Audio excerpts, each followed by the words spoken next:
So we noticed some deficiencies. No big deal, right? To fix or not to fix? It's not like we need to tell anyone. If that is the question, you may suffer a few slings and arrows of outrageous misfortune sooner than you'd like. Let's look at why dealing with issues timely is critical. Welcome back to the series on the 17 principles of the COSO Internal Control Integrated Framework, where we break down each principle in plain language and connect it to real business, risk, audit, and governance situations. In this clip, we're rounding off the series looking at Principle 17, which sits under the Monitoring Activities component. Principle 17 states, the organization evaluates and communicates internal control deficiencies in a timely manner to those parties responsible for taking corrective action, including senior management and the board of directors, as appropriate. In essence, this serves as the critical closing mechanism that ensures our internal control framework doesn't become static, obsolete, or completely blind to its own decay. In plain language, this means think of Principle 17 as your organization's check engine light and repair system combined. When a routine process breaks down, we can't just quietly patch it or sweep it under the rug. This principle means everyone has a judgment-free way to flag problems immediately, scoring them fairly so they get routed to the exact manager who has the power and authority to fix them permanently. Principle 17 is under the monitoring activities component. It acts as the vital closing mechanism, working hand in hand with Principle 16, which focuses on conducting ongoing and separate evaluations.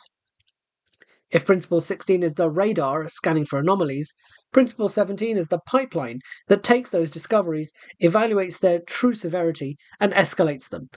In management science, this forms a cybernetic feedback loop, tracking variance from an optimal state and triggering real-world corrective actions. The three COSO objectives, operations, reporting, and compliance, are the three categories that organizational objectives typically fit into. Let's look at how this principle applies across such objectives. For operational objectives, effectively managing control deficiencies prevents minor workflow errors from snowballing into more serious process issues. Organizational learning theory treats operational breakdowns as data points, allowing a company to use that data to optimize core business workflows rather than relying on band-aids to maintain daily production efficiency. For reporting objectives, this provides the operational teeth required to back up corporate disclosures, like those required under SOX 404. From a behavioral psychology standpoint, it mitigates information asymmetry, the reality that frontline workers often spot data reporting errors long before executives get wind of them, by ensuring data accuracy gaps are escalated to management and audit committees before financial statements are finalized. For compliance objectives, some international frameworks mandate that when a non-compliance event occurs, an entity must formally log it, evaluate the root cause, and rectify it. Principle 17 ensures that these legal and regulatory gaps are communicated directly to those who are legally accountable, reducing liability and avoiding regulatory penalties.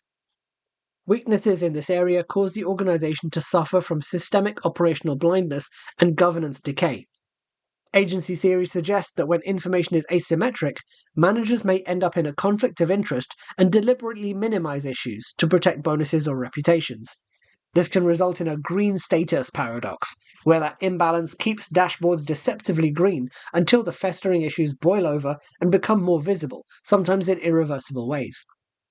Also, cognitive science shows a normalization of deviance occurs, where employees accept ignored flaws as normal, while a series of minor, localized issues are treated as isolated incidents because there's no central mechanism to spot systemic patterns and trends.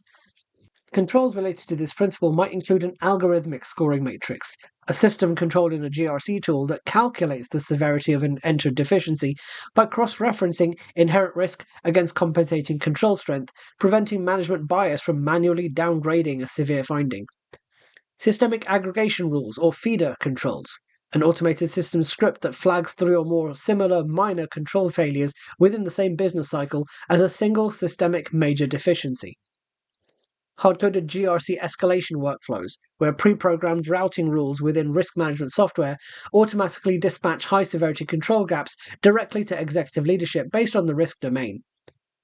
The Deficiency Clearinghouse log, a centralized repository managed by risk or internal audit that pools and tracks all gaps uncovered across the organization, whether by employee self-assessments or regulatory audits. Automated aging and SLA monitoring, An automated reporting script that runs weekly against the clearinghouse log to identify any control deficiencies remaining unremediated past their target completion date. Automated escalation rule sets. A GRC system rule stating that if an outstanding major control deficiency remains unremediated after 30 days, the platform automatically triggers an immediate escalation notice to the chair of the audit committee. You could incorporate contract clauses that tie premiums and payouts for errors and omissions and cyber insurance directly to the verified remediation speeds recorded within the GRC log. You could include standard clauses in vendor agreements, mandating that if a control breakdown occurs on their end, the vendor must pay financial credits if they fail to resolve the deficiency within a strictly defined timeframe. An organization that does this well might have fully populated real-time GRC system audit trails proving that deficiencies are captured and scored immediately upon discovery. You might see automated exception notifications sent directly to executive leadership when critical deadlines are missed, board minutes showing rigorous, data-driven debates regarding aggregated deficiencies, and root cause analysis documentation proving the organization remediated underlying workflows to prevent recurrence. For management, this principle helps move from ad hoc problem solving to focusing on building objective, non-punitive reporting infrastructure. They must implement strict rubrics to differentiate minor exceptions from major deficiencies. To combat the behavioral urge to conceal mistakes, management must foster a psychological culture where flagging a control gap is viewed as an act of continuous improvement, not a personal failure. For auditors, internal audit cannot merely check if a log of errors exists, they must think critically about the behavioral integrity of the feedback loop. They must evaluate whether and why management might intentionally downgrade issues, potentially to avoid board visibility.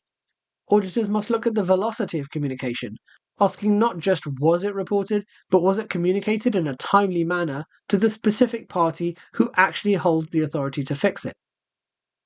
For the board, Principle 17 is their defense against executive filtering.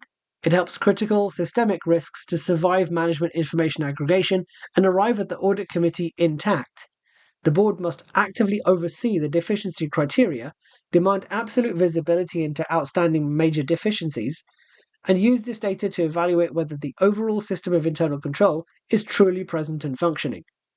The key takeaway is that an internal control system is only as good as its ability to self-correct, and self-correction requires transparent, timely, and objective communication of its flaws. Thanks for joining me in this exploration of COSO ICIF Principle 17 and rounding off the COSO ICIF series. Leave a comment below and click the like button if you found this useful, and subscribe to this channel for more videos on this topic. If you haven't already done so, I'd encourage you to check out my other videos on the other principles in the COSO Internal Control Integrated Framework.